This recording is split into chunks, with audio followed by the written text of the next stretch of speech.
Hey everybody, Josh Sigurdson, World Alternative Media here, and of course I am joined once again by Jeff Berwick, who I seem to be bumping into once a month now, but I'm in his home city right now of Acapulco, Mexico for Anarchapulco 2019, which by the way is insane. I'm already seeing about 30 times more people hanging out a few days before the conference than last year. This is going to be ridiculous, but we'll see what happens. We got another day until the conference as I shoot this video. If I slack off, I'm sorry, and I'll get this up in a few days. But anyway, Jeff, I wanted to talk about something that we were discussing last night, which is, you know, everyone's all divided about politics, left or right, and a bunch of people in the anarchist community as well. They're like, we need to educate everyone, which is important, obviously, but there are solutions to all these problems that we're seeing today. Taxation, there's solutions to most of the things that government does on the blockchain, and at least developing and starting to become a reality. So how important do you think the blockchain, if properly decentralized and fundamentally useful, how important it is to replacing government as we see it today? That's a very detailed sort of question to answer, but I think it's very important. I think if we didn't have cryptocurrencies today, I would be a lot less positive or optimistic that we can get rid of governments, or at least downsize them dramatically, get rid of central banks, obviously. I'd be far, far less optimistic about it. But because of things like cryptocurrencies, it really gives us the opportunity to make a lot of the government systems obsolete, and one of the main systems is the central banking system, obviously, and that's really the key. Once you get rid of that, and so most people don't understand just how nefarious central banking is. It's a tentative communism. It impoverishes everyone, not just for the 1%, but for literally the 0.00001%, and it's a total scam from the get-go. And if we can get enough people using crypto that they stop using fiat currencies, we will get rid of central banks, which will essentially get rid of most governments, or at least downsize them dramatically, because they get away with a lot of their spending because they can just continually print money. So yeah, it's incredibly important. The cryptocurrency space could change the world dramatically, and I've been saying that for years, and not just the currencies space as well. We were talking about so many different ways it can impact, because once you have systems set up that no one can control and no one can change, so that you can trust these systems, that once there's information in them that no one can change it, then you can start putting all kinds of systems into those sort of things that will actually help to get rid of a lot of the things that governments do today. And you know, I feel like a lot of people focus on the problems more than the solutions, because it's easier to focus on the problems because there's a lot of them, obviously. But again, like you mentioned, it's not all just about the currency side of the blockchain space. It's about blockchain in general, the infrastructure that you can build upon the blockchain. And I feel like a lot of people are mostly concerned about this idea of anarchy, that there won't be a government. And I find it's really difficult to try and explain to people, like, look, anarchy, it doesn't necessarily mean no government. It means no enforced government. There's no government ruling over you. It doesn't mean that we can't get together, like Anarchapulco has this year, gotten together and organized. And, you know, you were around the first year. You were involved in putting Anarchapulco on, and obviously not so organized, didn't work out so well. And it's grown to this massive behemoth where obviously it needs some organization.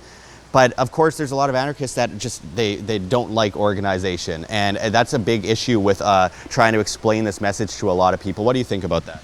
Yeah, you know, anarchies are really, I might talk about this at Anarchapulco in my speech. It's really tricky, because you have a lot of people who are really against the status quo, so to speak. In fact, a lot of anarchists 20, 30, 40 years ago, they were more of these punk rockers that just didn't like the way the world was, and they're like, screw it, let's burn it down, sort of thing. And that's where a lot of people still think anarchists are today, but really all anarchy means is no rulers, so we're just against slavery, and that's it. So I don't understand why everyone in the world is not an anarchist. Really, they just don't understand what the word is, and they don't really understand what it all means. Yeah, you have all these people, and there's so many anarchists are so against going along with anything, really. So trying to get us all organized is very difficult. And then even when we do organize, there's some people who really go, oh, this is too organized. I'm an anarchist. I don't like things to be too organized. It's like, That has nothing to do with anarchy. It's a lot of the people that really gravitated towards anarchy, especially in the past, really kind of did like the more of the chaos, the rebellious aspects of it. But there's a lot of us, especially, I think there's more of us than there are those types, that we don't want chaos. We don't want everything to burn down or anything. We just want to get rid of slavery, and we want. By getting rid of slavery for most people to prosper and live in a much more peaceful and prosperous world. So it is difficult, and that has been one of the things. And we did get some critiques this year because we were very organized, and some people said, wow, you got all these rules this year, like you need like the bracelet to get on the property. It's like, well, that's for security and a number of other things as well. And then a lot of some people were like, you guys are turning statist. It's like, no, we're not forcibly making you come to this conference. We're not forcing you to pay for the conference. Yeah. I don't see any government anywhere. I mean, this is a thing because this is private property. This is an event that is privately put on. It's not a government-funded event. So the rules that apply to a certain event that the organizers decide are reasonable. I mean, if people don't like it, they don't pay for it. The market demand goes down, obviously. So that's the test. But that's one of the things I find interesting is that so many people think that you cannot organize in anarchy. And it's not like we're all going to become anarchists and go live in the jungle and climb. He's looking at a dog. He's also the dog vigilante. He thinks it's his. All right, one of your million dogs. Yeah, anyway. So I just find it funny. The last one we did where we got shut down by one with a clipboard. This time I got my focus was taken away by my chihuahua this time. He always makes fun of me for doing like videos talking about the weather somewhere, or not videos, like just talking on Facebook about the weather. He's like, weather alternative media, and I'm like, yeah, and the dog vigilante, walking his dogs through the streets of Acapulco. But anyway, I just wanted. Last time you covered a hailstorm or something in Winnipeg. That was just pretty funny. It was a big hailstorm. What can I say? But so I just find it interesting though, because we're not all climbing mountains and living in the jungle. Like people are going to naturally want to organize, and it's interesting that anarchy comes down to personal responsibility. It doesn't mean no rules. It just means no rulers and no enforced rules. I mean, you can do what you want. You can have your little society over there. You can have your little society over there. That's the way it works. But anyway, I wanted to talk about something else that we were discussing previously, Jeff, which is the idea that anarchy is becoming cool. That we're finding a lot of people pretending to be anarchists, claiming they're voluntarists, and then you talk to them a little bit, and it's like, oh, they like Trump and Q and trust the plan, right? Be apathetic. What do you think about this interesting kind of movement towards people pretending to be anarchists because it's actually it's cool to be an anarchist? It's it's so shocking to me because 10 years ago, if you said you were an anarchist, everyone in the room would just turn white, unless you're hanging out with Doug Casey and a few other people who knew what it meant. Thanks to the internet and thanks to a lot of people getting out there and telling people what it is, including people like yourself and so many others, all the people out in Acapulco, really, that it's become fairly well known and people sort of understand what we're talking about now. And it's even got to the point in the last few years where it's kind of like the cool thing to be. I believe Glenn Beck called himself an anarcho-capitalist. He's not, but he sees what's going on.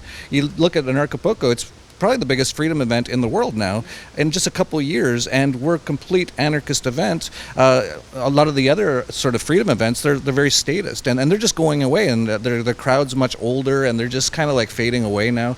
And ours is growing dramatically. So yeah, we're kind of like, it's cool to be an anarchist now, but a lot of people will just say they are, but they're not really. They just want to be the cool kids. And actually, it's almost gotten to the point, in my circles at least, obviously not everywhere, where if you're not an anarchist, you're almost like shunned. Like if we're all sitting here and a guy comes up and he just mentions, oh, by the way, I'm not an anarchist, we'll be like I don't want to talk to you, like you're a violent criminal type person, like it's just not cool.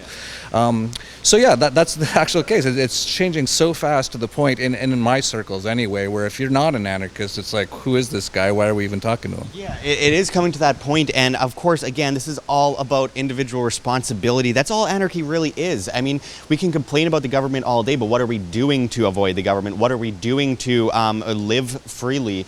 And again, we do not have a right to enforce our will on other people. Good ideas don't require force, and of course, I'll always hear the argument, what about the roads? Oh, you mean the 0.5% average municipal budget? Or what about the military? Oh, you mean that private militia that overthrew the world government, the British world order? And it's like there's no arguments anymore. We can organize on the market with our own responsibility, our own collectives, if you will, to overthrow governments and live freely. We don't even need to exactly overthrow them. They'll just dissolve over time.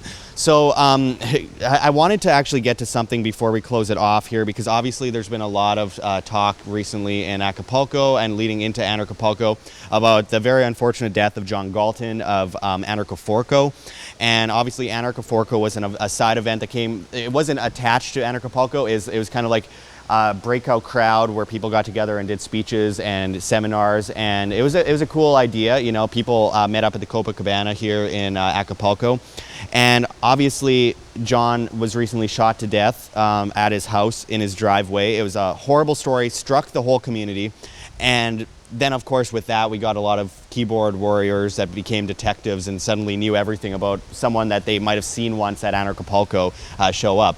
But I wanted to get to the truth of this matter, which is something the media is not doing. We are seeing disgusting stories come out of the media, like the Daily Beast basically claiming you're a cult leader that's bringing people to Acapulco to get shot to death. I mean, what do you think about this insanity that's surrounding just the untruths and the copy and pasted articles from the Associated Press that are going around everywhere? Well, first of all, very, rest in peace, John Galton. Lily's doing okay. I'm a friend of hers, and we're trying to make sure she's okay. And very tragic situation, obviously. But even just the media coverage of what happened goes to show that they want to really attack us. And why would the mainstream media and sort of these sort of people really want to attack us? Because we're growing in size, and if we grow in size, they're going to go away. The Daily Beast, I don't even know what that is, but looking at how they covered this story, like that was the biggest propaganda piece ever. It was just a slag piece on me for some reason. Daily Beast, from what I know, is just like, what's his name? David Frum, Bush's former speechwriter, and a few other people. Oh, I had no idea. So, just garbage. But I heard the New York Times is writing an article right now. Wall Street Journal was trying to write an article. And they're all attacking us. And that goes to show that what we're doing is growing, and a lot of people are afraid that if people find out about anarchy, that they're going to have some problems. They're going to lose their jobs. So, things like the Daily Beast will go away, governments will go away, central banks will go away. This is very interesting to see how that's all been covered. And I don't know the full truth of what happened to John. I wasn't there. I actually barely knew them. I had interviewed them once. It's interesting, we were talking about how some people didn't like the organization in Acapulco. That was actually John Galton and Lily. So they broke off. They said, this thing's getting a little too organized, and they were very sort of hippie type people. And they actually started Anarchaforco, and they're going to have it this year. They ended up canceling it, obviously, because of what happened at the Copacabana, because that was the first place that Anarchapulco was held at. So they were trying to bring Anarchapulco a little bit back to its roots, a very disorganized, chaotic sort of a thing, which is cool. And but as for what actually happened, I do believe it was in one way or another drug related. There was some people involved that may have kind of snitched John out to the cartel, all this kind of stuff. But really, I've said this before and I'll say it again, don't get involved in the drug business in Mexico. That's the one thing you just don't want to do. It's very dangerous. Now, what extent they might have been involved, I don't know. I don't even want to, speculate on it. But from what I do know of the people and the cartel here, it was cartel-related people who did do the shooting, and that... that's just a sort of a very unfortunate thing. And of course, this is all caused by the war on drugs. If drugs, and this is part of the reason we have Anarchapulco, is to get people to wake up, stop prohibiting substances. They cause all this violence. And it's really sad, too, and I should just mention this, that we have an anarchist who lived by the NAP, as far as we know. He did not aggress against other people. He was living a very peaceful life. He ends up getting shot because of the war on drugs creates these cartels. These cartels get very violent because they actually have no other way to settle disputes in the black market. They can't go to courts or anything like that. And then what does the media do? The media attacks us. Like, how twisted is that? It's insane, because it's absolutely disgusting what happened to him. He was facing potentially as much as 25 years in prison for trying to aid his girlfriend's pain. And oh, but that's terrible, that's terroristic. So he had to become an expat. He fled to Mexico, got a house in Acapulco here. And yeah, I'm not gonna speculate on anything that might have happened. I don't know. I'd met him multiple times. I'd been to his house. Very nice person. You know, there's danger in any city, and that was one of the strange things about the reaction to all of this, was that, you know, I saw you mention it to someone on Facebook. If there's a shooting in LA and there's a conference there, does everyone go, oh, I'm not going to that conference? But we got that with Acapulco. A lot of people just went, I'm not going to Acapulco, it's not safe. But there's shootings in all of these cities that we go to, and sure, Acapulco might be more dangerous if it comes to maybe cartel on cartel violence. That certainly does happen. Just don't get involved, don't be stupid, and be responsible, and that's the basis of freedom, is be responsible. So I feel like it's been overblown, and the media does a terrible job as always. Most of this for me is that I feel for Lily. I hope that she finds what she needs. I hope that she's able to thrive here. She apparently wants to continue living here, and obviously that's a testament to exactly what we were saying here. And I think she's trying to immigrate, and that's good. She posted something on the Anarchaforco page on Instagram, and all I know is I hope John rests in peace, and I hope the media backs off, because the kind of things that they're saying, not only libelous, if we were statists, we'd be suing them. I mean, really, the things that they were saying about you, which are completely untrue and complete speculation. And then on top of that, the people on Facebook that are making things up, or at least they're investigating and they think they know things and they don't, and it's not making the situation any better. I can't imagine what that's like for someone like Lily. So I just think that we need to sit back a bit and wait for information to come out. And in the meantime, just hope for the best for Lily and help her out. I know she's got a Bitcoin address, which I will put in the video, below the video as well, for everyone to check out to help her get back on her feet after all this stuff happened. But anyway, Jeff, you've been talking about coming to Acapulco for a long time, for people to move down here. You've lived down here for a long time. How many years now?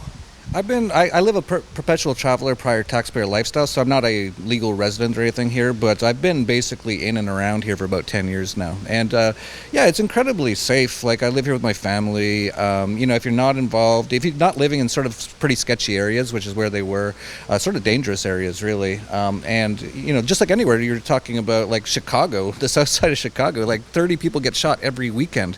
But if someone just won tickets to the Chicago Blackhawks game next week, they'd be all excited to go to Chicago, and you just don't go to the south side of Chicago. You stay in the better areas, and that's the exact same thing with Acapulco. If you stay in the tourist areas, hardly anything ever happens in these areas. And we're in this Diamante area right here, where it's, you know, it's a lot of billionaires, and it's completely like, it's nothing like what people think.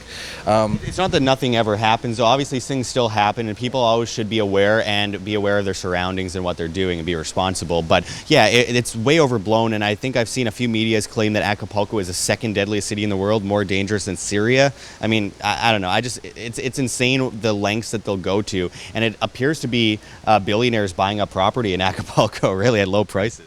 That's actually the case, and I think you know that because I told you that I know a few billionaires, and I know people who deal with them, and they actually put out a lot of this negative news to drive the prices down here so they can buy it up. So I just kind of like, you know, let people know out there, but most people won't act on it anyway.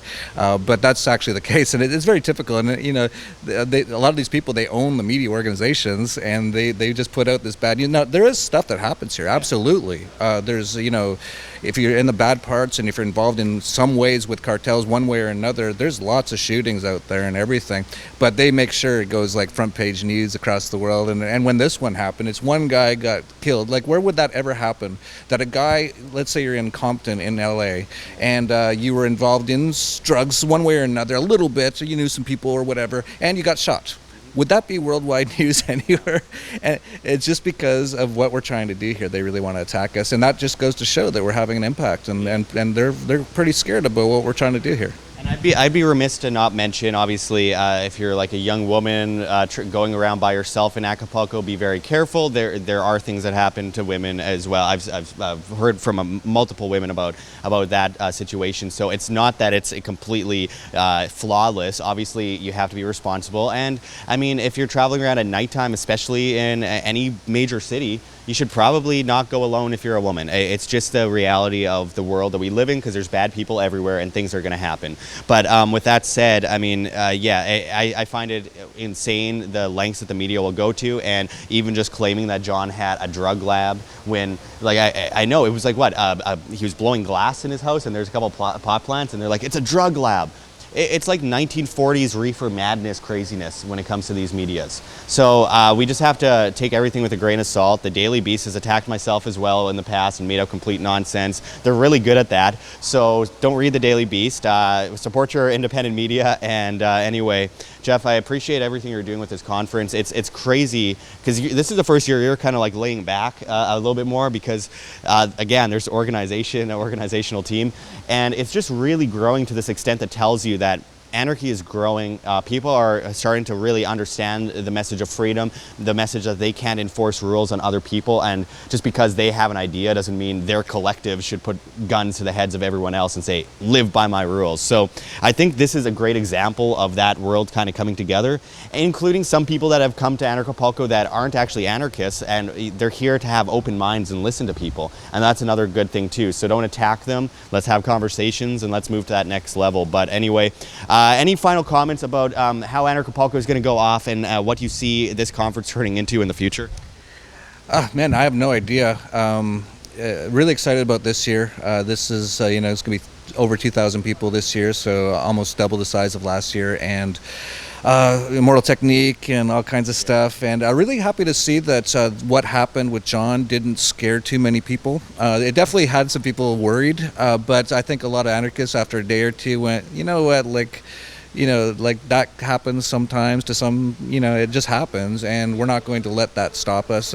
And really also really good to see no anarchists have really gone to the police about this, which is, we're sticking to our principles here. Like, we're not going to the government looking for help, for protection or anything like that. Not a lot of anarchists even talking to the media, really, like the bad media, not people like yourself. And so yeah, I would just say, if you have the Bitcoin address for Lily, and she has some other cryptos as well, if you got 10 or 20 bucks, throw it at her. If she can get a few $1,000, it'd really help her out. She's got some legal stuff she wants to do.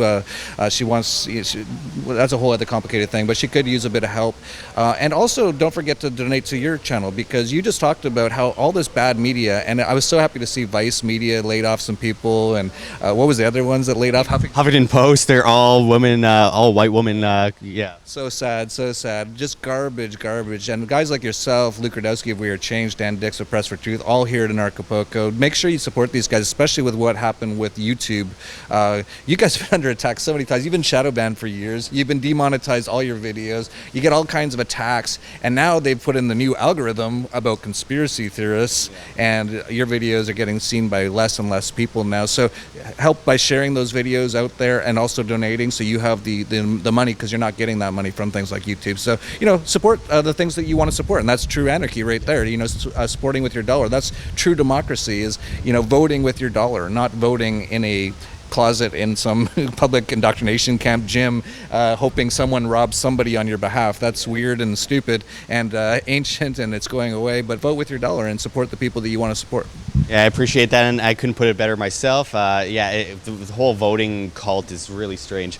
But yeah, I mean, going forward, the independent medias are really important to bringing this message to the next level. And obviously, with a conspiracy algorithm, like 1 to 3% average of people are actually seeing my videos now. Really crazy. So if it's not to me, donate to Dan Dix, and donate to Luke Radowski, donate to Jeff's. Just donate to people. Let's get involved and try and use our dollar to support independent medias and keep us alive, because it's getting to that point where we're getting at the bare minimum here, and it's getting to the end of this cycle. And I think it can go either way, but I'm confident that we will prevail in the long term, and freedom will prevail. So anyway, thank you for going into all this with us, Jeff. And until next time, this is Josh Sigurdson signing out from World Alternative Media. Find the truth, be the change. Like what you see here, WAM? Don't forget to check the links below. GoFundMe, Patreon. We can't do it without you. Any donation is very much appreciated, especially as we are so heavily demonetized and censored by YouTube, as these guys come in and flag all of our content as hate speech. The shadow banning is getting really bad, guys. Also, check our Bitcoin address right here on the screen or in the description below. We really appreciate it. And of course, check us out at the Red Pill Expo 2019. Of course, the great G. Edward Griffin and so many other incredible speakers will be there. Our link for that is below as well. And we cannot forget Mike Maloney's goldsilver.com, which you can also find in the description. One of the greatest market and monetary historians out there. We really encourage everyone to check that out. But until next time, this is Josh Sigurdson signing out from World Alternative Media. Find the truth, be the change.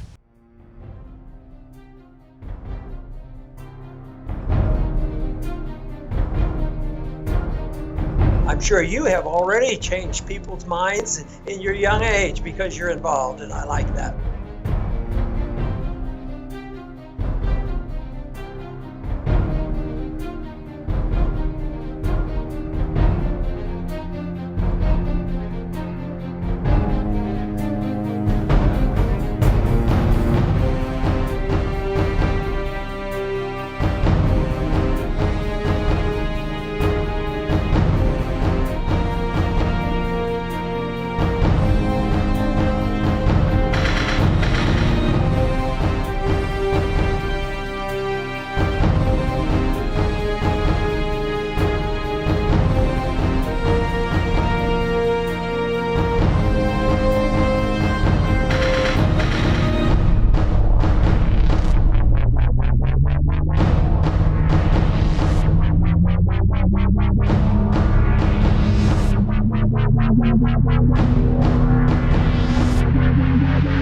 Bye.